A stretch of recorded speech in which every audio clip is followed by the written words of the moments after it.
अभी तो आवाज आ रही होगी। तो मेंसुरेशन स्टार्ट किया था, कल से ही इसको स्टार्ट किया है कि पहले ये टॉपिक पहले पढ़ लेते हैं। और कहा था कि 2D और 3D के अंतर्गत ये चलेगा। कहने का मतलब है ये 2D और 3D के अंतर्गत जो है वो आपका क्या रहेगा, चलेगा। तो 2D और 3D में हमने कल आपको त्रिभुज लिया था। कहने का मतलब है कि आपको त्रिभुज के बारे में जो है वो बताया था। एक मिनट सर, इससे आवाज नहीं खिंचती बिल्कुल।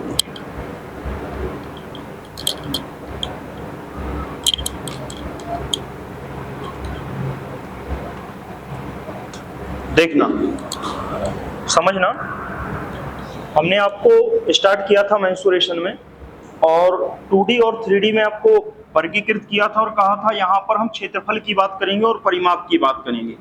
और त्रिभुज से हमने आपको क्या किया था, यहाँ से स्टार्ट कराया था।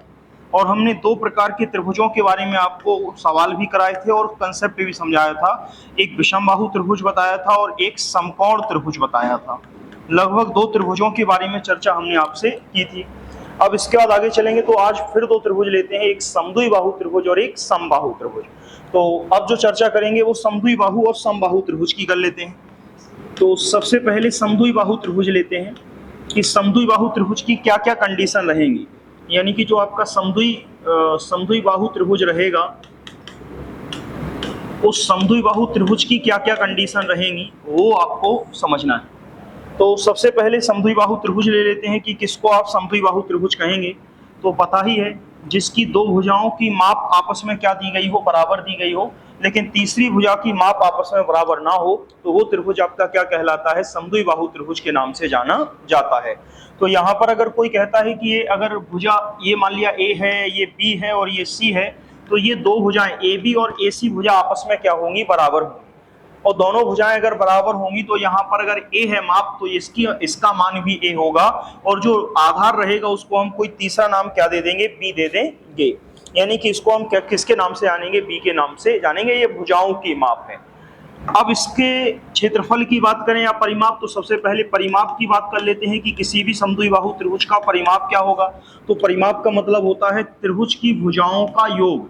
तो त्रिभुज की भुजाओं का योग का मतलब है a प्लस b, यानी कि आपका परिमाप जो रहेगा वो आपका कितना रहेगा, वो तो भुजाओं का योगफल जो है वो आपका निकल आता है। तो उसमें कोई बड़ी बात नहीं है।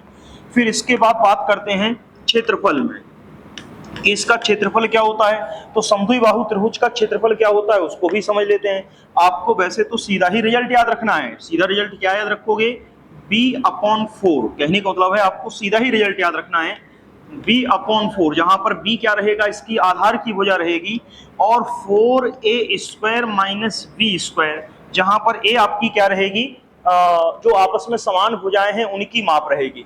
अब ये आप समझ लेना कि जरूरी नहीं है कि a और b ही आपका माना जाए, x और y के रूप में दिया हो तो उस रूप में आपका क्या हो जाएगा, फॉर्मूला चेंज हो जाएगा। तो यहाँ पर परिमाप जो दिया गया था वो a + b दिया गया था, साथ में क्षेत्रफल v/4 अंडर रूट के अंदर क्या दिया गया था, 4a² - b² के रूप में क्या दिया था, आपका दिया हुआ था। अब बात कर लेते हैं यहीं पर कि आखिर ये आ कहां से गया। कहने का मतलब है ये किस प्रकार से इस प्रकार की कंडीशन आ जाती है, या जरूरी थोड़ी है कि केवल यही चीजें आपसे पूछ लें। एक चीज और भी पूछ सकते हैं कि अगर ये सामने कोई भुजा है, ये सामने कोई शीर्ष है, इस सामने शीर्ष से अगर सम्मुख भुजा पर हम कोई लंब डालें तो वो लंब आपका क्या कहलाएगा, परपेंडिकुलर कहलाएगा, यानी कि P कहलाएगा। और यही त्रिभुज की क्या कहलाएगी, ऊंचाई भी तो कहलाएगी, यानी इसी को हम त्रिभुज की ऊंचाई, हाइट कहेंगे। तो अगर कोई पूछ ले कि आपकी ऊंचाई का मान क्या होगा, h का मान क्या होगा, तो वो भी आपको पता होना चाहिए। h का मान क्या होगा, तो 1/2, यानी कि यहाँ पर b/4 है तो यहाँ पर केवल कितना लेंगे, 1/2, और ये सेम लिख दोगे 4a² - b²। तो ये तो रिजल्ट हैं। कहने का मतलब ये सारे के सारे क्या हैं, समद्विबाहु त्रिभुज के लिए फॉर्मूले हैं जो आपको क्या रखना पड़ेगा, याद रखना पड़ेगा। कहने का मतलब परिमाप का मान अगर कोई कहता है तो परिमाप का मान क्या रहेगा, a + b रहेगा। अगर कोई क्षेत्रफल की बात करता है तो क्षेत्रफल का मान b/4 अंडर रूट के अंदर 4a² - b² रहेगा। अगर ऊंचाई की बात करता है तो 1/2 अंडर रूट के अंदर 4a² - b² रहेगा। अब थोड़ी सी चर्चा ये कर लेते हैं कि आखिर ये आ कहां से जाएगा। या इसको हम कैसे निकालेंगे, ताकि आपको आगे तक की चीजें जो है वो क्या रहें, याद रहें। तो यहाँ पर ही चर्चा कर लेते हैं इसी समद्विबाहु त्रिभुज में। जरा देखना, ये जो समद्विबाहु त्रिभुज था हमने इसको समझ लिया है, तो इसको यहीं छोड़ देते हैं। हम यहाँ पर दूसरी तरीके से आपको समझा लेते हैं। तो यहाँ पर हमने एक समद्विबाहु त्रिभुज बना लिया है। ये भी तो आपका एक प्रकार का क्या कहलाएगा, समद्विबाहु त्रिभुज ही तो कहलाएगा, यानी कि समद्विबाहु त्रिभुज ही है।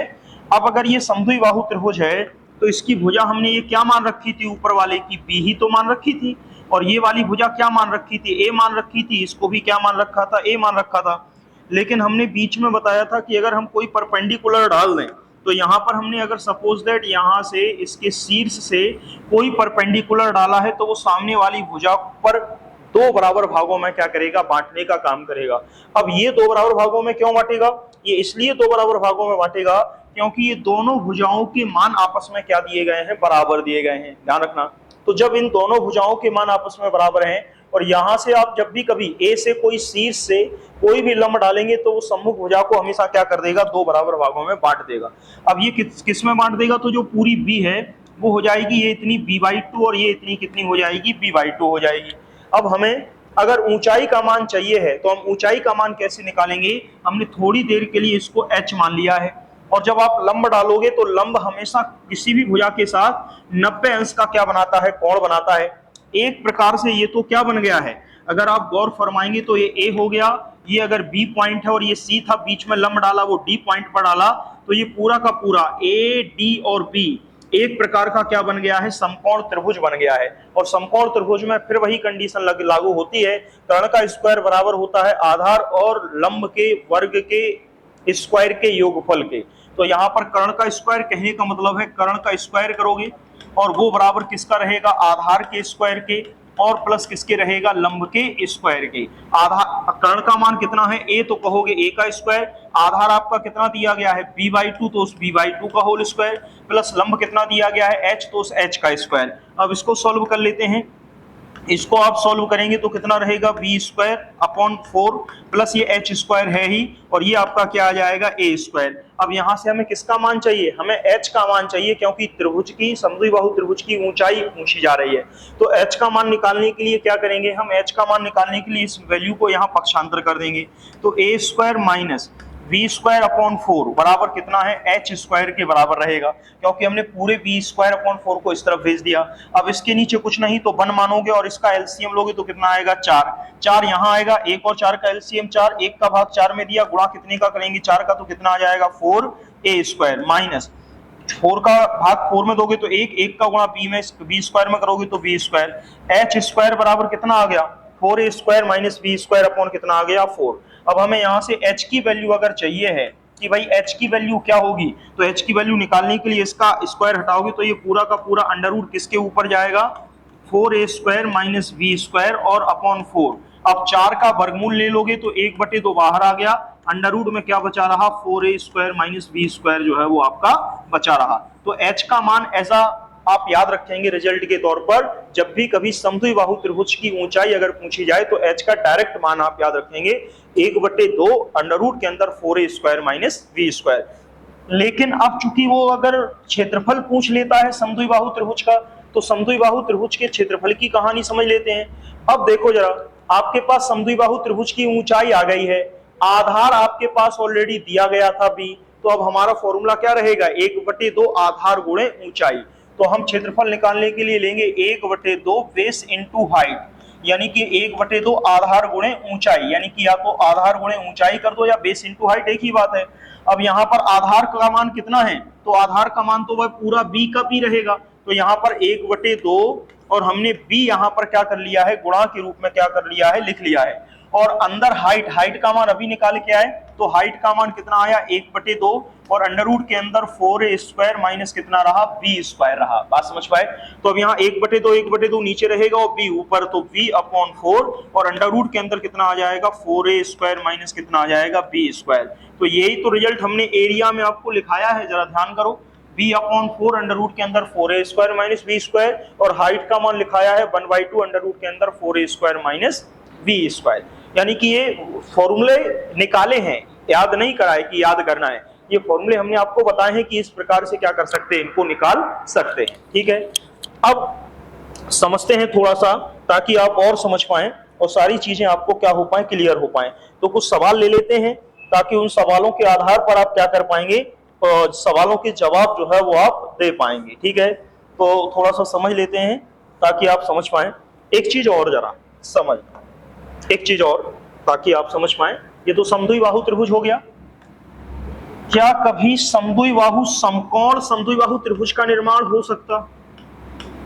क्या कभी समकोण समद्विबाहु त्रिभुज का निर्माण हो सकता? बताइए, क्या कभी समद्विबाहु समकोण त्रिभुज का निर्माण हो सकता? क्या कभी समद्विबाहु समकोण त्रिभुज का निर्माण नहीं हो सकता? अरे हो सकता। देखिए हम बना के दिखाते हैं आपको।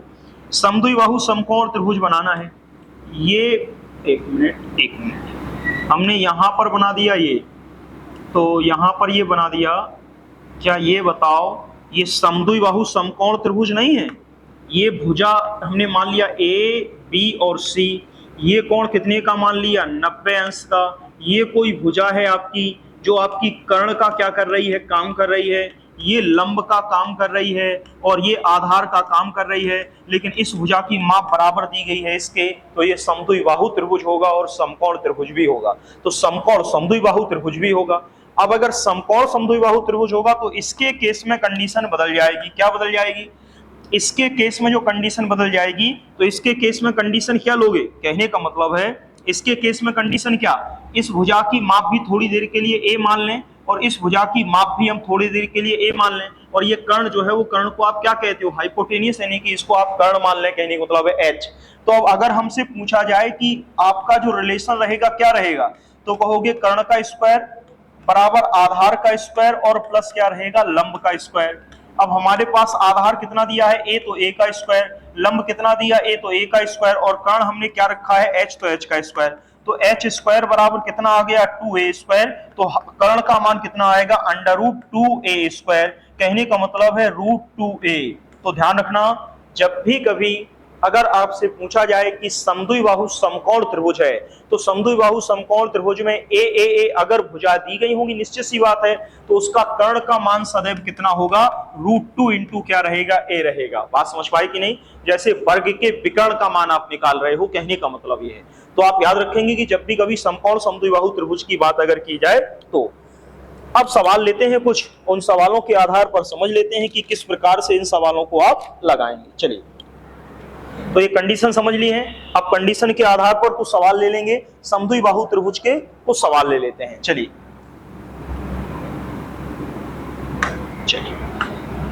तो पहला सवाल लेते हैं। यदि एक त्रिभुज का परिमाप 36 सेंटीमीटर हो, यदि एक त्रिभुज का परिमाप 36 सेंटीमीटर हो, ठहर जाओ सर जी, एक त्रिभुज अगर कह देंगे तो फिर कैसे हल करोगे? एक समद्विबाहु त्रिभुज का परिमाप 36 सेंटीमीटर हो, यानी वो कह रहे हैं कि एक त्रिभुज का परिमाप 36 सेंटीमीटर हो, इसके आधार की तथा इसके आधार की लंबाई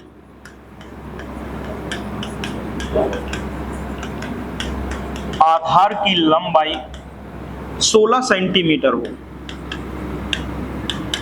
तो त्रिभुज का क्षेत्रफल क्या होगा? बताइए, त्रिभुज का क्षेत्रफल या एरिया क्या होगा, ये आपको बताना है। चलिए देखना है कैसे कर पाएंगे। दोनों ही तरीके से लगा सकते हो, हम दोनों ही तरीके से आपको समझा देंगे। जरूरी नहीं कि एक ही तरीके से ये सवाल लगेगा, दोनों तरीके से। चलिए देखते हैं।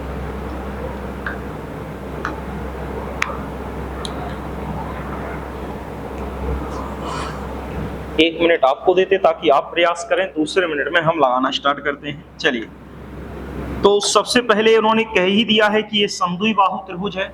हमने मान लिया कि ये हो गया है हमारा समद्विबाहु त्रिभुज। इस समद्विबाहु त्रिभुज में आमने सामने की भुजाएं आपकी क्या दी गई हैं? बराबर दी गई। हाँ क्या सर जी? हाँ 48, बिल्कुल सही है आप। यानी कि आमने सामने की भुजाएं कितनी दी गई हैं, बराबर दी गई हैं। तो यहाँ पर ये भुजाएं आपस में बराबर हैं, जबकि इसके आधार की माप कितनी दी गई है, 16 सेंटीमीटर दी गई है। तो निश्चित सी बात है कि आपकी एक भुजा, यानी कि एक भुजा जो दी गई है वो आपकी कितनी दी गई है, 16 सेंटीमीटर दी गई है। और परिमाप जो आपका दिया गया है वो परिमाप कितना दिया गया है, 36 सेंटीमीटर दिया है। परिमाप का मतलब क्या है, तीनों भुजाओं का योग ही तो क्या कहलाता है, परिमाप कहलाता है। तो यहाँ पर जो भुजा है ये ए बराबर है इस ए के, और ये आपकी क्या है, एक तीसरी भुजा है। तो कहने का मतलब है इसका इसका और इसका योग किसके बराबर होगा, परिमाप के बराबर होगा कि नहीं। तो कहने का मतलब है कि 36 में से अगर 16 घटा देंगे तो ये दोनों भुजाओं के योगफल का मान निकल आएगा। कहने का मतलब आप ऐसे भी कर सकते हो कि परिमाप बराबर, या यही लिखा है परिमाप, तो हमारे अनुसार a प्लस और जो b दिया गया है वो 16 बराबर कितने के, 36 के। तो a और a कितना हो गया, 2a बराबर 36 में से क्या घटा दो, 16, तो आपका कितना बच गया, आपका 20 जो है वो बच गया। तो a का मान कोई आपसे पूछेगा तो 20/2, यानी a का मान कितना निकल आया आपका, 10 सेंटीमीटर। तो अगर a 10 सेंटीमीटर है तो ये वाली a का मान भी कितना होगा, 10 सेंटीमीटर होगा। अब त्रिभुज की तीनों भुजाएं आपको ज्ञात हैं, 10 सेंटीमीटर ये है, 10 सेंटीमीटर ये है और 16 सेंटीमीटर ये है। अब आपको क्या चाहिए, अब आपको क्षेत्रफल चाहिए। तो हमने दोनों के फॉर्मूले आपको बता रखे हैं। पहला तरीका देखना, पहला तरीका कह रहा है फॉर्मूला यूज करो। फॉर्मूला क्या कहता है, क्षेत्रफल। क्षेत्रफल के लिए फॉर्मूला बताया है v/4, कहने का मतलब है v/4 अंडर रूट में 4a² माइनस b²। अब सीधा सीधा मान रख दो, कैलकुलेट करा दो, आंसर आ जाएगा। तो यहाँ पर b का मान कितना है, 16/4 अंडर रूट 4 इंटू a का मान कितना निकाला है, 10 का स्क्वायर, माइनस फिर b का मान कितना रखोगे, 16 का स्क्वायर। अब इसको सॉल्व करके कौन नहीं है जो आंसर तक पहुंच पाएगा, कहना सभी पहुंच जाएंगे, ये कोई बड़ी बात नहीं है। तो इसको आप सॉल्व कर लेंगे, 4 से 16 को 4 बार काट दिया तो 4 बचा। यहाँ पर क्या करेंगे, 4 गुणे 10 का वर्ग कितना रहेगा, 100, माइनस 16 का वर्ग करोगे कितना आएगा, 256। तो यहाँ पर 4 तो रहेगा लेकिन अंडर रूट में कितना आ जाएगा, 400, और माइनस कितना रहेगा, 256। अब 400 में से 256 को क्या कर दें आप, घटा दें, तो 4 4 4 1 यानी कि 144 बचेगा। तो 12 और अंडर रूट में कितना बचेगा, 144। और ये आपका आंसर जो है वो आपको दिखने लगा होगा कि 4 यहाँ रहेगा और 144 का वर्गमूल लेंगे तो 12, और 12 में 4 का गुणा करेंगे तो क्षेत्रफल जो है वो कितना है, 48 सेंटीमीटर। ये एक पहला तरीका है, ठीक है। हम एक दूसरा तरीका भी आपको बताने की कोशिश कर रहे हैं ताकि आप पूरी तरह से परिपक्व रहें कि किसी भी प्रकार से हम सवालों के जवाब दे पाए। चलिए मान लो सपोज दैट हम यूं एज्यूम कर लें, ये हमारा क्या दिया गया है, ये हमारा एक क्या दिया गया है, समद्विबाहु त्रिभुज। समद्विबाहु त्रिभुज अगर दिया है तो अभी हम पढ़ा के आए हैं आपको कि जब भी कभी इसके शीर्ष से सम्मुख भुजा पर अगर लंब खींचा जाएगा तो ये सामने वाली भुजा को क्या करेगा, 2 बराबर भागों में क्या कर देगा, बांट देगा। तो ए बी सी और ये डी आ गया है। तो जो 16 जो भुजा दी गई थी सेंटीमीटर, वो 16 सेंटीमीटर भुजा क्या कर जाएगी, पट जाएगी। यहाँ 8 बचेगी और ये यहाँ पर भी आपकी कितनी बचेगी, 8 सेंटीमीटर बचेगी। लेकिन दूसरी तरफ अगर आप देखो तो ये भुजा 10 सेंटीमीटर आप ऑलरेडी परिमाप से ही क्या करोगे, निकाल लोगे। बात समझ पाए। तो अब यहाँ पर हमें सिर्फ एक चीज चाहिए, क्या, ध्यान करो, ये आपका लंब कहलाएगा कि नहीं कहलाएगा, बोले हाँ कहलाएगा लंब। अब जब लंब कहलाएगा तो इस लंब की माप अगर हमको मिल जाए और ये हमारा आधार अगर दिया गया है तो हम आधार गुणे ऊंचाई कर देंगे, हमें तुरंत के तुरंत 1/2 आधार गुणे ऊंचाई से क्या मिल जाएगा, त्रिभुज के क्षेत्रफल का मान जो है वो मिल जाएगा। तो अब ऊंचाई निकालने के लिए क्या इस तरीके का प्रयोग करोगे, इस तरीके का तो तब प्रयोग करेंगे जब हम पाइथागोरस त्रिक ना बना पा रहे हो या पाइथागोरस त्रिक से ना निकाल रहा हो। यहाँ पर तो निकल रहा है, ये 90 अंश का कोण है और ये आधार अगर 8 है तो हमने आपको बताया है कि जब भी कभी कोई सम संख्या दी गई हो तो 8 अगर एक सम संख्या है तो इसको क्या कर दो, पहले आधा किया तो कितना बच गया, 4 का क्या कर दो स्क्वायर, वो कितना रहेगा आपका 16। बात समझ पाए कि नहीं समझ पाए, नहीं आई बात समझ में, समझाते हैं हम आपको। देखना यहाँ जैसे हमने आपको बताया था कि अगर 8 है, अगर कोई सम संख्या दी गई है 8, तो 8 को अगर आप क्या कर दोगे आधा तो कितना बचा रहेगा, 4 बचा रहेगा, और 4 का क्या करोगे वर्ग तो कितना आ गया 16, यही बताया था कि नहीं। और 16 अगर आ गया है तो इसमें क्या कर दो, एक जोड़ दो और इसमें क्या कर दो, एक घटा दो। तो 8 जो है वो हमेशा किसके साथ रहेगा, 17, और आपका 15 के साथ क्या बनाएगा, पाइथागोरस त्रिक बनाएगा। लेकिन यहाँ पर 8 के साथ तो 10 आ रहा है, 17 या 15 तो आ नहीं रहा, तो ये वाला पाइथागोरस त्रिक नहीं चलेगा। 8, 15 और 17 वाला पाइथागोरस त्रिक यहाँ नहीं चलेगा। तो फिर कौन सा चलेगा, अब उसके लिए समझ लेते हैं, ध्यान करो।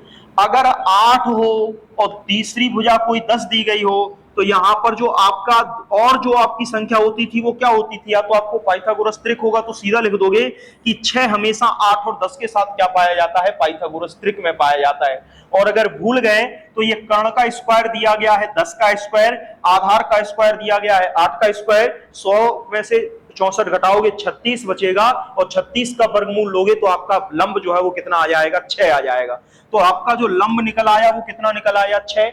अब जब लंब 6 निकल आया है तो आप सीधे कर सकते हो कि क्षेत्रफल का मान अगर निकालना है तो 1/2 बेस इंटू क्या कर दो, हाइट कर दो। तो 1/2 बेस कितना दिया गया है, अब बेस कितना लोगे, क्या 8 लोगे, नहीं, पूरा इस त्रिभुज के लिए क्या लेना पड़ेगा, बेस लेना पड़ेगा कितना, 16, और हाइट जो है वो कितनी लेनी पड़ेगी आपको, 6। तो 2 से 16 को 8 बार काटोगे, 8 में 6 का गुणा करोगे तो फिर से आपका क्या आ जाएगा, 48 सेंटीमीटर जो है वो आ जाएगा। तो दोनों ही तरीके से आप समझ लो, वाई दबे अगर आपको ये लंबा प्रोसेस ना अपनाना, जरूरी थोड़ी है कि यही वैल्यू आपकी आएंगी, तो आप इस मेथड से भी क्या कर सकते हो, आंसर तक पहुंच सकते हो। ये थोड़ा जल्दी हो जाएगा कहने का मतलब है, और हो सकता है आपको दोनों ही सरल लग रहे हो या वो वाला सरल लग रहा हो। चलिए अब आगे चलें, बताइए बताइए आगे चलें। ठीक है, ठीक है, ठीक है, अगर कोई डाउट है तो पूछिएगा, सर नहीं है तो फिर चलते हैं।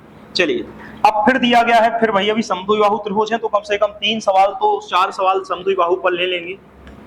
एक समद्विबाहु, फिर हम समबाहु त्रिभुज की कंडीशन बताते हैं, उस पर सवाल लेते हैं। एक समद्विबाहु त्रिभुज का क्षेत्रफल 168 सेंटीमीटर स्क्वायर है। अब क्षेत्रफल दिया गया है कि 168 सेंटीमीटर स्क्वायर है। इसके आधार की माप तथा, सीधा लिख देते हैं, इसका आधार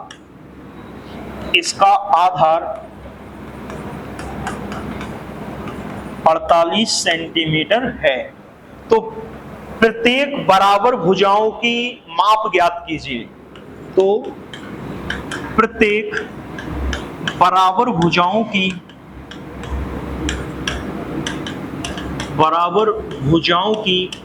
माप ज्ञात कीजिए। चलिए बताना है कि बताओ प्रत्येक बराबर भुजाओं की माप क्या होगी, वो आपको क्या करना है, निकालना है। तो प्रत्येक बराबर भुजाओं की माप बताइए कि प्रत्येक बराबर भुजाओं की माप क्या होगी, ताकि आप बता पाए। चलिए एक प्रयास आप कीजिए, 1 मिनट आपके लिए, मतलब आधा मिनट आपके लिए, और बाकी का टाइम फिर हम बताते हैं कि कैसे निकालेंगे। चलिए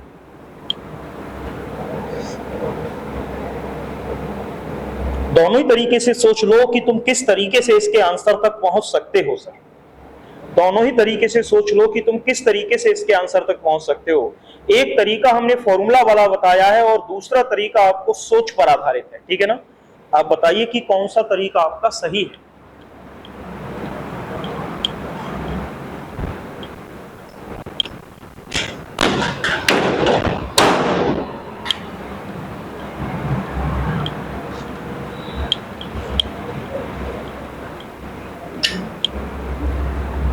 आंसर आ गए होंगे शायद। कितना आ गया आंसर बहन जी और भाई साहब? बराबर भुजाओं की लंबाई चाहिए है, बोलिए।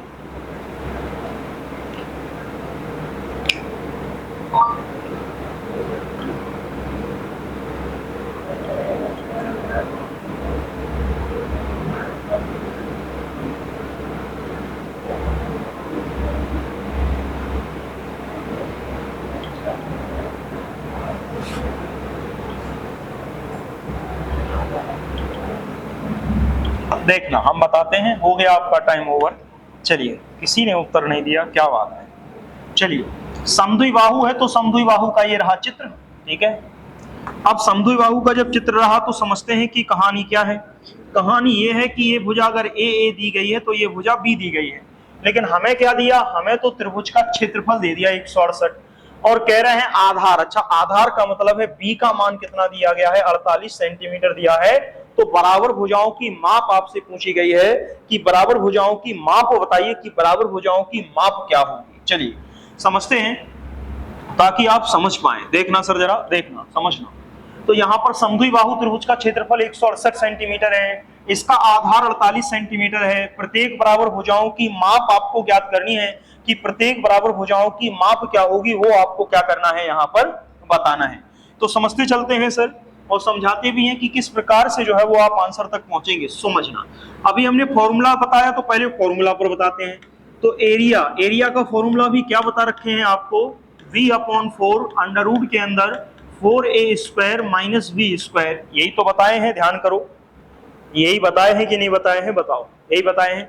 सीधा सीधा मान रख दो, a का मान अपने आप आ जाएगा, पहला तरीका। सीधा सीधा मान रख दो, a का मान अपने आप आ जाएगा, सिर्फ कैलकुलेशन है। क्या एरिया कितना दिया गया है, 168 सेंटीमीटर। बी का मान कितना है, 48/4। अंडर रूट के अंदर क्या दिया गया है, 4 इंटू a², और a² का मान चाहिए और b का मान है 48 का होल स्क्वायर। अब इसमें तो कोई दिक्कत ही नहीं है, लीनियर इक्वेशन बन गई है। एक अननोन है, एक इक्वेशन है, सॉल्व करके a का मान निकाल सकते हैं। ये सबसे सरल तरीका है। फिर भी हम सॉल्व करके बताते हैं कि कितना मान जो है वो आपका यहाँ पर आ रहा है। तो सबसे पहले 4 से हमने किसको काट दिया, 48। क्या कट रहा है, 4 से 48 कट जाएगा सर 12 बार। 4 एकम 4 और 4 दूनी 8, यानी कि 12 बार 48 को क्या कर सकते हैं, हम काट सकते हैं। तो क्या फिर 12 से 168 भी कट रहा है, देख लेते हैं सर। 12 से 68 कट रहा होगा, 12 से पहाड़ा पढ़ोगे, 12 एकम 12, 4 आपके क्या बच गए शेष, तो बर चौक 48, यानी कि 12 से 168 14 बार कैंसिल आउट हो गया।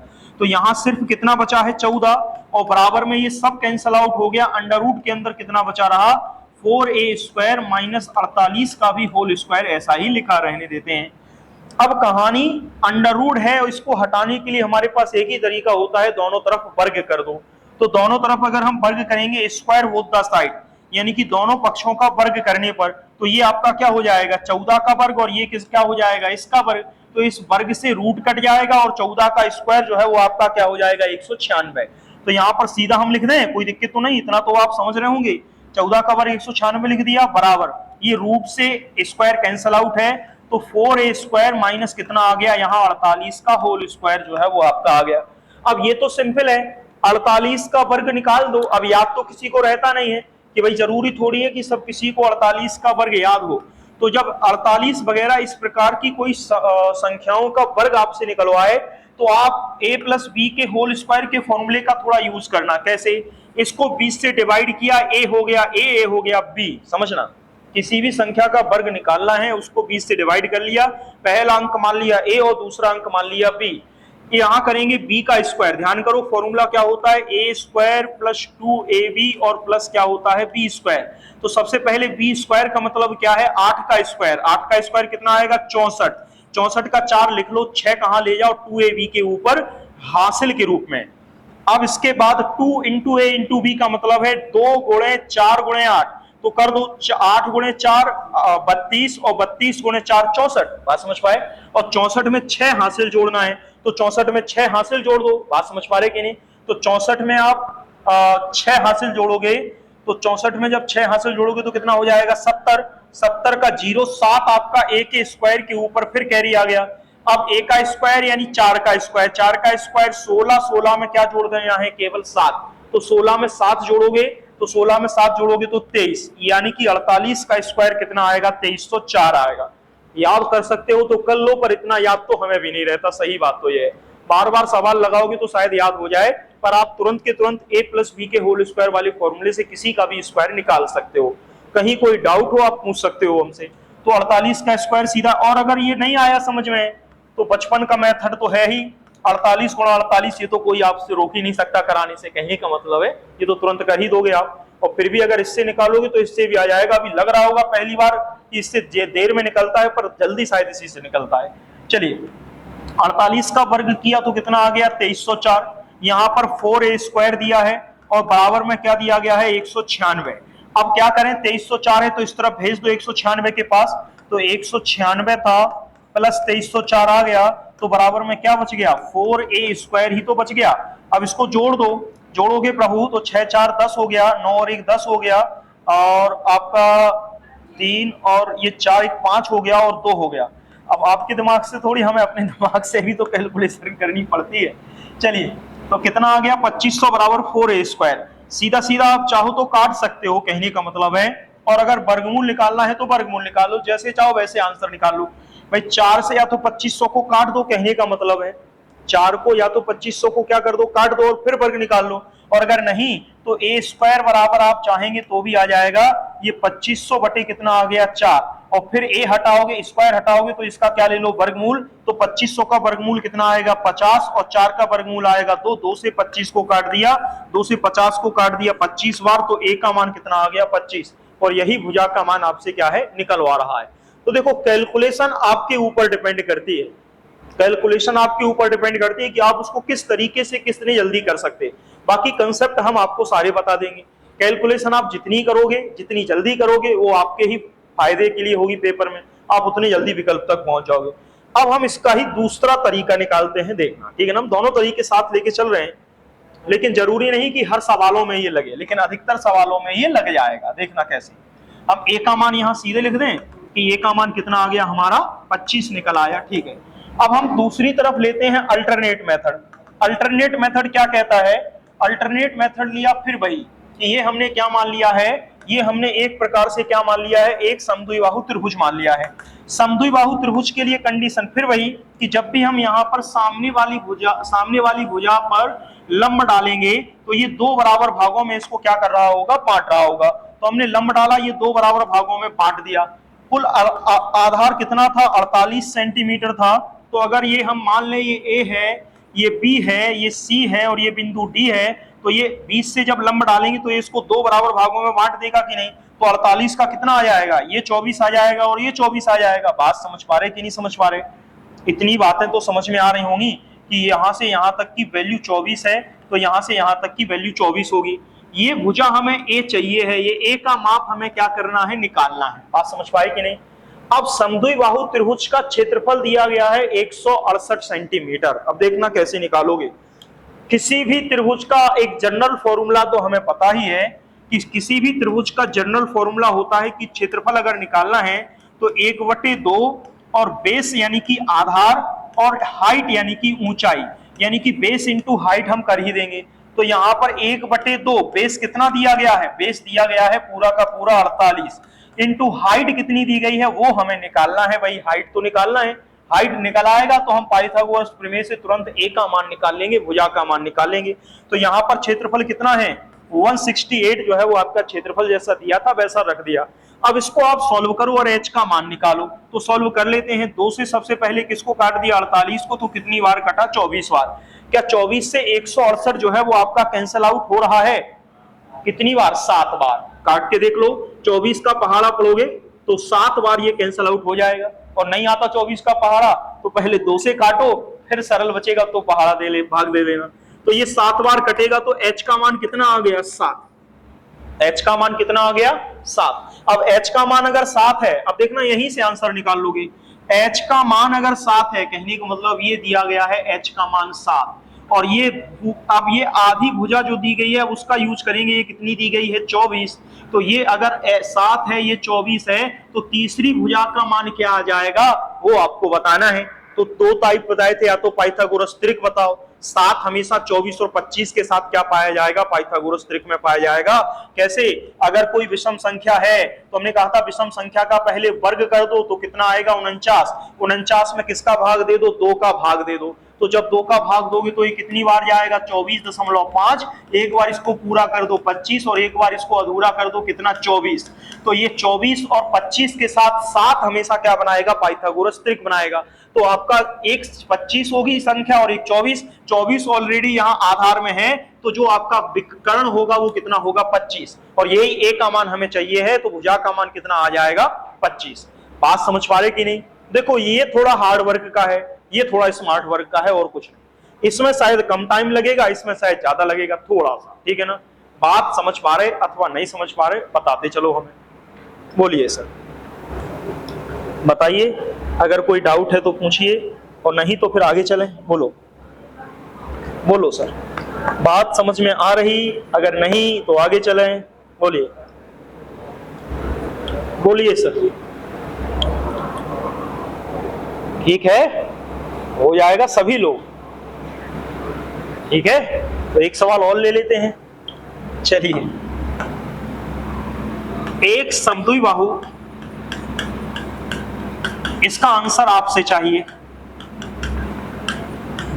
देखो, अब इतना टाइम नहीं रहता कि हम आपकी कॉपी पर आके चेक करें, इसलिए चुपचाप आंसर बता दिया करो लगा करके। एक समद्विबाहु त्रिभुज का क्षेत्रफल 4 इकाई है।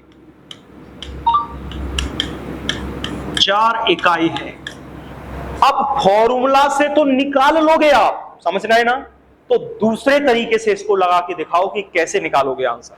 चलिए, एक समद्विबाहु त्रिभुज का क्षेत्रफल 4 इकाई है। इसके आधार की लंबाई, या इसका आधार 2 इकाई है। 2 इकाई है। तो बराबर भुजाओं की माप ज्ञात कीजिए। तो बराबर भुजाओं की माप अभी जस्ट लगाया है, अगर ये नहीं लगा पाए तो फिर समझना आप।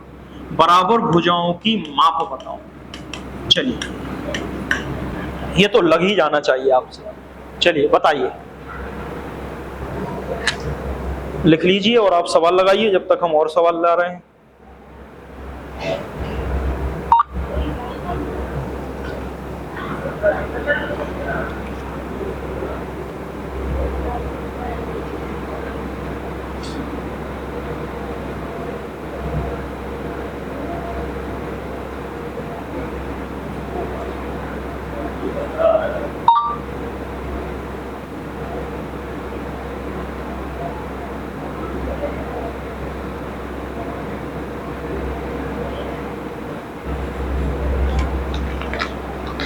कितना आ रहा आंसर?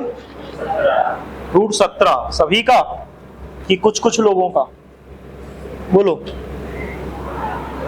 सभी का आया कि नहीं आया? अब देखो, पहला वाला तरीका तो सिंपल है। क्या है वो? तो कहता है सीधा क्षेत्रफल बराबर फॉर्मूला रखो b/4 अंडर रूट में 4a² - b²। तो ये तरीके से हम नहीं कह रहे, तो सीधा है। क्षेत्रफल 4 इकाई है तो 4 का 4 हो गया।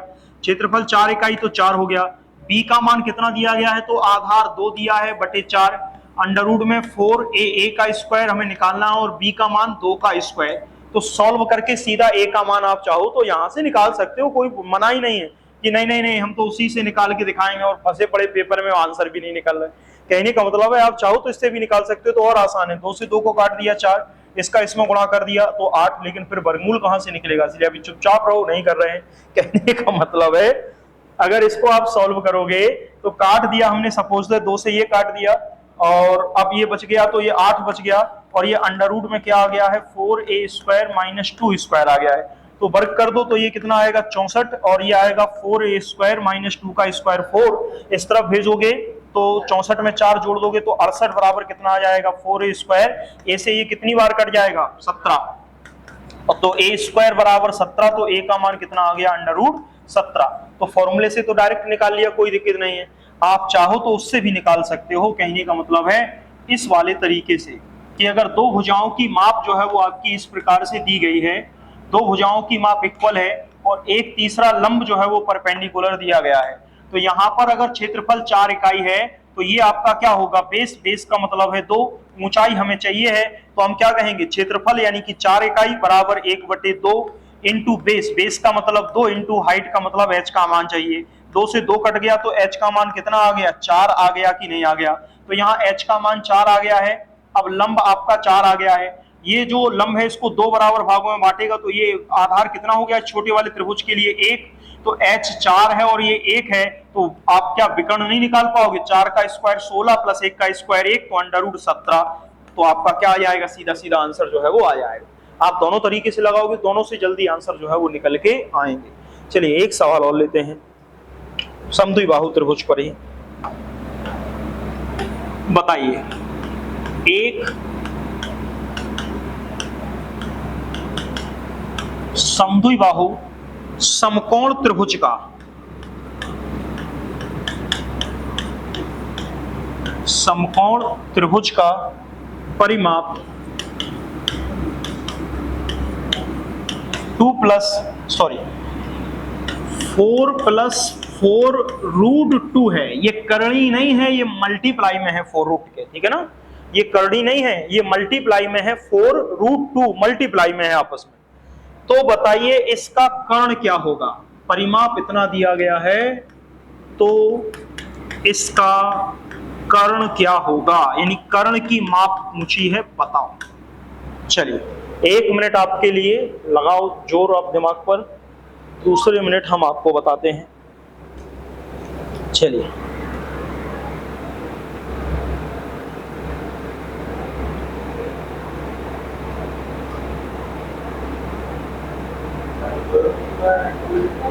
कितना आया कर्ण का मान, कितना सर तेज बोलो। 2√2 कह रहे हैं, 2√2 कह रहे हैं। अरे मतलब 2√2 बोल रहे हैं आप, ये कह रहे हैं ये नहीं होगा, ठीक है ना। ये हम पूछ रहे थे क्या बोल रहे हो आप, तो 2√2 नहीं होगा, ठीक है ना। क्या, हाँ 4 होगा, ठीक है ना, 4 आएगा आंसर। चलिए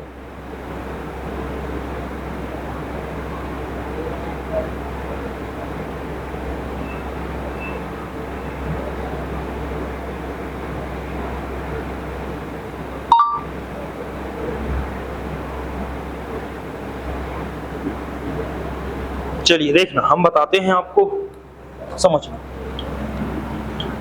देखना क्या दिया गया है, समद्विबाहु समकोण त्रिभुज दिया गया है। तो हम समद्विबाहु समकोण त्रिभुज बना लेते हैं, यानी कि ये समद्विबाहु समकोण त्रिभुज कहलाएगा। यानी कि इसकी दोनों भुजाएं बराबर हैं, यानी ये भुजा ए है और ये भुजा ए है, और ये कर्ण का मान आपसे क्या किया जा रहा है, पूछा जा रहा है, ठीक है ना। यानी कि दोनों भुजाएं बराबर हैं और ये कर्ण का मान आपसे क्या किया जा रहा है, पूछा जा रहा है, ऐसा कहा है। तो फिर अब बताइए कि इसका कर्ण कैसे निकालते हैं, तो देखते हैं। त्रिभुज का परिमाप ऑलरेडी दिया गया है, यहां लिख लेते हैं। त्रिभुज का परिमाप, परिमाप कितना दिया गया है, 4+4 और √2 जो है वो आपका मल्टीप्लाई में दिया गया है। अब इसके आधार पर वो पूछ रहे हैं कि बताओ आखिर परिमाप क्या होगा। कहने का मतलब है कि परिमाप आपको क्या करना है, निकालना है। तो जरा याद करो, हमने ये कंडीशनें आपको पढ़ा रखी हैं, फिर भी हम दोबारा से आपको याद दिला रहे ताकि आपको सारी चीजें जो है वो क्या रहे, क्लियर रहे। ये चीजें हमने आपको पढ़ा रखी हैं, फिर भी हम दोबारा से आपको याद दिला रहे कि किस प्रकार से इसका आंसर जो है वो आप निकालेंगे। तो देखना, ये परिमाप दिया हुआ था, 4+4√2 दिया हुआ था। ये परिमाप प्रश्न के अनुसार दिया गया परिमाप है। अगर कोई हमसे पूछता कि भाई साहब अगर ये ए भुजा है किसी समद्विबाहु समकोण त्रिभुज की, तो इसका परिमाप क्या आएगा, तो आप क्या बताएंगे कि अगर ए भुजा है तो कर्ण का मान क्या निकालोगे, क्योंकि ये 90 का एंगल है, तो ये कितना आ जाएगा, √2a आ जाएगा कि नहीं आ जाएगा। भाई जब ए भुजा है तो उसका विकर्ण भी क्या होता है, √2a होता है, वर्ग की बात।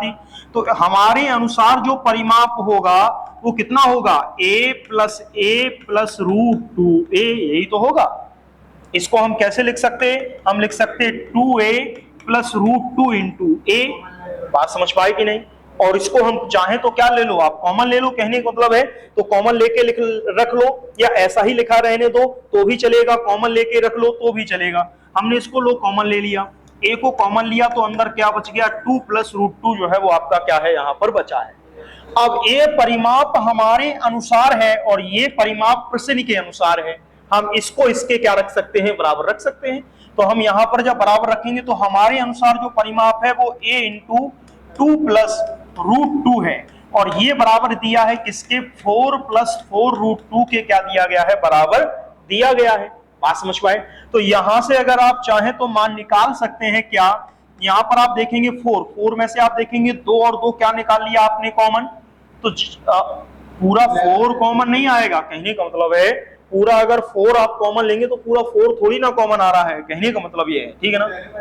तो यहां पर हम क्या करेंगे, क्या कह रहे हैं भैया जी, 4 कॉमन लेके हम क्या ही करेंगे, ठीक है ना। 2 कॉमन लेके भी क्या करेंगे, थोड़ा रुक जाओ, ठीक है, देखना यहां से इसको क्या लिख सकते हैं, 4 को 2 गुणे 2, इस 4 को लिख सकते हैं 2 गुणे 2, और √2 को कंपेयर ही कर रहे हैं, लेकिन कंपेयर डायरेक्ट आप कहां से कर सकते हो, कहने का मतलब है पहले कुछ ना कुछ कॉमन निकालना पड़ेगा तभी तो कंपेयर कर दोगे, ठीक है ना। चलिए a की वैल्यू 4 आ जाएगा, हम थोड़ी देर के लिए रुक जा रहे, बताओ a की वैल्यू कहां से 4 आ जाएगी।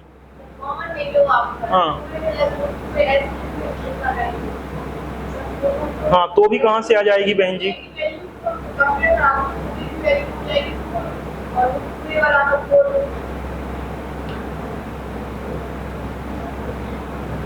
अभी आपके तरीके को बाद में लेते हैं, अभी हम अपने तरीके से समझाते हैं, ठीक है ना। चलिए ठीक है, सुनिए हमारी सुन लीजिए, फिर हम आपकी बात सुनते हैं, फिर हम आपकी बात भी सुन रहे हैं, पहले आप हमारी सुन लें, ठीक है ना। देखना हमने क्या किया, कुछ नहीं किया, यहाँ पर 4 को क्या लिख सकते, 2 गुणे 2 लिख सकते, कोई दिक्कत तो नहीं है भाई। हम 4 को क्या लिख सकते हैं, थोड़ा नीचे लिख लेते हैं, हम 4 को लिख सकते हैं 2 गुणे 2, कोई दिक्कत नहीं है, शायद कोई दिक्कत नहीं होगी। हम प्लस इस 4 को भी लिख सकते हैं 2 गुणे 2, और यहाँ पर लिख लिया है क्या, √2। अब यहाँ पर क्या किया है a, और ये आपका 2 प्लस √2 तो जो है वो आपका दिया ही हुआ था, कहने का मतलब है ये तो बराबर में जो है वो आपका दिया ही हुआ है।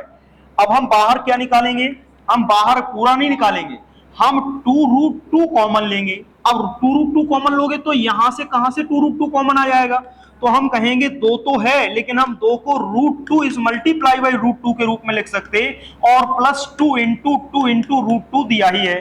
अब ये हमने क्यों किया, हम 2 को लिख लिए हैं √2 इज मल्टीप्लाई बाई √2, और √2 का √2 में गुणा करेंगे तो 2 आ जाएगा। अब हम 2√2 कॉमन लेंगे, यहां से 2√2 कॉमन लेंगे, तो भैया 2√2 कॉमन ले लिया तो अंदर क्या बच गया, √2, और प्लस क्या बच गया 2, और इस तरफ भी था क्या 2 और प्लस √2, तो ये कोष्टक इसके बराबर है, तो a का मान डायरेक्ट कितना आ गया, 2√2 के रूप में जो है वो आ गया। हमारे पास ये तरीका है, फिर आप जिस तरीके से सोच पाए, मतलब आप हो सकता है और अच्छे सोच लें, हम ये नहीं कह रहे। तो अब a का मान निकला है, हमें चाहिए किसका है, कर्ण का, और कर्ण का मान कितना है, कर्ण का मान हमारे पास दिया गया है, तो कर्ण का मान दिया गया है √2 इंटू a, और a की वैल्यू हमने निकाली है 2√2, तो √2 तो था ही, a की वैल्यू 2 इंटू √2 रख दी, तो √2 गुणा करोगे तो 2 आ जाएगा, और 2 का गुणा 2 में करोगे तो कितना आ गया 4, तो a का मान जो है वो कर्ण का मान कितना निकल आया, 4 निकल आया। ठीक है, अब आप बताओ कि अब आप क्या कह रहे थे, ठीक है ना। तो यानी आप बताते तो फिर हम फिर कंफ्यूज हो जाते कि हम क्या बता रहे थे, वो हमारे दिमाग से निकल जाता। ठीक है, चलिए, हो सकता है आपके पास कोई और अच्छा तरीका हो, वो हमें नहीं पता, पर हमारे पास शायद अभी दिमाग यही क्लिक कर रहा है, तो हमें यही अच्छा लग रहा। चलिए अब आगे चलते हैं और थोड़ा सा और देख लेते हैं, एक आध सवाल। शायद हमने समद्विबाहु कंप्लीट कर लिया है, समद्विबाहु हमने कंप्लीट कर लिया है, हाँ समद्विबाहु हमने कंप्लीट कर लिया है, फिर भी देख ले रहे कोई ऐसा सवाल तो नहीं जो समद्विबाहु का छूटा हुआ हो। एक मिनट बस।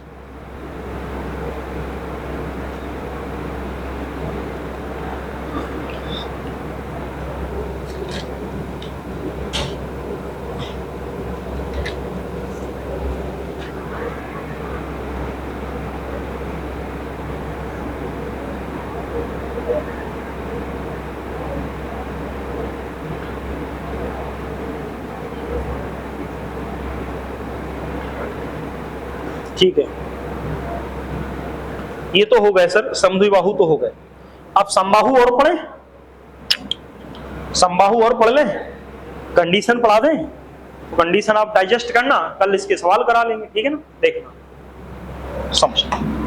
समझ में आ रही बात की नहीं आ रही, समझ में आ रही बात की नहीं आ रही भाई साहब और बहन जी और सर जी। चलिए समबाहु,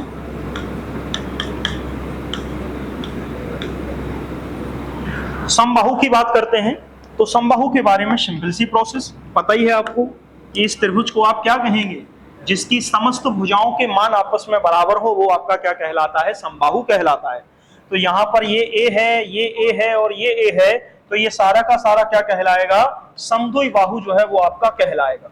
अब जब समबाहु कहलाएगा, समबाहु में समस्त भुजाओं के मान भी बराबर होते और इनका प्रत्येक कोण 60 भी होता है, लेकिन अभी हमें कोणों से कोई विशेष मतलब नहीं है, कोई विशेष इंटरेस्ट नहीं है। क्यों नहीं है कोणों में इंटरेस्ट? क्योंकि अभी हम कोण की चर्चा बाद में करेंगे जब ज्योमेट्री पढ़ेंगे तब। यहां पर हम सिर्फ परिमाप और क्षेत्रफल की बात करेंगे। तो इसका परिमाप अगर कोई कहे कि कितना रहेगा, तो परिमाप a प्लस ए सीधा लिख दें 3a, यानी कि तीनों भुजाओं की माप a प्लस ए 3a। फिर इसका क्षेत्रफल अगर कोई कहे कि क्षेत्रफल कितना है, तो √3/4 भुजा का स्क्वायर यानी a स्क्वायर। तो आपका √3/4 भुजा का स्क्वायर यानी a स्क्वायर। अब भुजा स्क्वायर लिखो या a स्क्वायर लिखो, एक ही बात है। लेकिन अगर कोई कहे इसकी हाइट कितनी है, यानी इसकी ऊंचाई कितनी है, तो कहोगे √3/2 इंटू ए का मतलब भुजा। तो ये फॉर्मूला आपको याद रखने हैं। अब ये कहां से आए ये हम बता देते हैं आपको। ये फॉर्मूला तो आपको याद करनी है, ताकि आप पेपर में अगर आ जाए तो तुरंत के तुरंत आंसर तक क्या कर सको, पहुंच सको। तो हमने कहा कि हम इसका निकालते हैं कि आखिर कैसे ये आपका आएगा।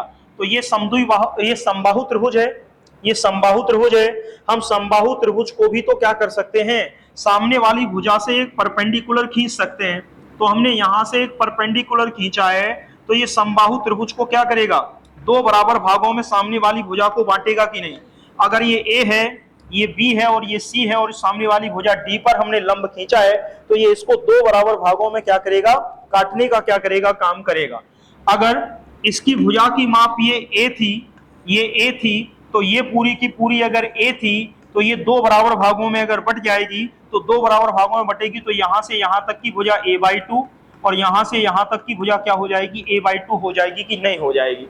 तो हमारे पास हमें मान किसका चाहिए है, हम सबसे पहले मान किसका निकालेंगे, इस h हाइट का, जो ये h हाइट परपेंडिकुलर खींचा गया है। ये मान एक ही तरीके से निकलता है, सिर्फ पाइथागोरस प्रमेय से। तो पाइथागोरस प्रमेय कहती है कि कर्ण का वर्ग बराबर लंब का वर्ग प्लस आधार का वर्ग कर दो, जो जो वैल्यू दी गई है उनको रख दो, जो नहीं है वो अननोन आप निकाल लोगे। तो यहां पर क्या किया, वही फॉर्मूला लगाया, कर्ण का वर्ग कहने का मतलब है बराबर आधार का वर्ग और प्लस आपका क्या रहेगा, लंब का वर्ग। अब इसको हम रखेंगे मान, तो कर्ण का मान कितना दिया गया है, कर्ण का मान दिया गया है ए स्क्वायर, आधार कितना मान लिया हमने a/2 यानी a/2 का होल स्क्वायर, और प्लस लंब कितना है h, जिसका स्क्वायर इसका मान हमें निकालना है। तो a स्क्वायर है, इस a स्क्वायर बाई 4 को इस तरफ भेजेंगे तो माइनस का हो जाएगा a स्क्वायर अपॉन 2 का स्क्वायर 4 बराबर कितना आ गया है h स्क्वायर। यहां से इसको कॉमन लोगे तो अंडर रूट ये आपका 1 और 4 का एलसीएम 4, 1 का भाग 4 में दिया 4, तो 4a स्क्वायर और माइनस a स्क्वायर बराबर कितना आ गया h स्क्वायर। तो 4a में से a स्क्वायर जाएगा तो 3a स्क्वायर अपॉन कितना आ गया 4। तो h का मान अगर निकालोगे तो अंडर रूट के अंदर 3a स्क्वायर अपॉन कितना रखोगे 4, तो h का मान कितना आ गया अंडर रूट 3 बटे, एक मिनट, हाँ सही है, अंडर रूट 3/2 इंटू ए, यानी कि 4 का वर्गमूल आ गया 2 और a स्क्वायर का वर्गमूल आ गया a। तो h का मान कितना आ गया निकल के, तो समबाहु त्रिभुज के लिए जो h का मान हमने लिखाया था वही तो आ गया अंडर रूट 3/2 इंटू ए। तो आप सीधा याद रखो, कंसेप्ट ये दिमाग में फीड रखो, वहां पेपर में करना नहीं है, बस आपको पता होना चाहिए कि आखिर ये वैल्यू आ कहां से रही है, क्योंकि इसके कंसेप्ट पर अगर प्रश्न बनाए तो आप कर ले जाओ। अब अगर ये आ गया है तो क्षेत्रफल कैसे निकालेंगे, तो क्षेत्रफल का तो एकदम सरल है, 1/2 बेस इंटू हाइट, यानी कि 1/2 आधार गुणे ऊंचाई। आधार क्या दिया गया है, अब पूरा a आधार माना जाएगा, तो हम क्या कहेंगे 1/2 आधार का मतलब a इंटू h का मतलब क्या है हाइट, और हाइट कितनी निकाली है अंडर रूट 3/2 इंटू ए। अब गुणा करा दो, a का गुणा a में a स्क्वायर, 2 का गुणा 2 में 4 और अंडर रूट 3, तो अंडर रूट 3/4 और a का स्क्वायर यानी कि भुजा का स्क्वायर, वही आपका फॉर्मूला दिया गया है क्षेत्रफल में अंडर रूट 3/4 भुजा का स्क्वायर। तो आपको एकदम क्लियर रहेगा कि क्या त्रिभुज का, समबाहु त्रिभुज का क्या क्षेत्रफल है, समबाहु त्रिभुज का क्या जो है वो आपका ऊंचाई है, क्या परिमाप है, कहां से क्या निकालते हैं, वो सारी चीजें आपकी क्या रहेंगी, क्लियर रहेंगी। तो अब सवाल करें कि रहने दें, आज रहने देते हैं, या फिर एक सवाल कहो तो हम लिख दें, एक सवाल लिख देते हैं ताकि आपके सवाल के फॉर्मूले क्लियर हो जाए। बस एक सवाल छोटा सा, फिर रुक जा रहे हैं। एक समबाहु त्रिभुज का क्षेत्रफल, एक समबाहु त्रिभुज का क्षेत्रफल 400√3 सेंटीमीटर स्क्वायर है, 400√3 सेंटीमीटर स्क्वायर है, तो इसका परिमाप क्या होगा। तो इसका परिमाप क्या होगा? जल्दी से आंसर दो, एकदम फॉर्मूला बेस्ड सवाल है।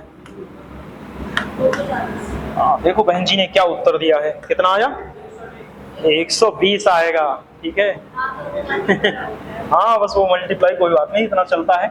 चलिए, समबाहु त्रिभुज का क्षेत्रफल इतना दिया गया है, तो समबाहु त्रिभुज का क्षेत्रफल कितना दिया गया है? 400√3, और क्षेत्रफल का फॉर्मूला कितना है? √3/4। समबाहु त्रिभुज के लिए भुजा का स्क्वायर ए का स्क्वायर बराबर 400√3। कैंसिल आउट कर दो, तो यहाँ कैंसिल करोगे √3 से √3 कट गया।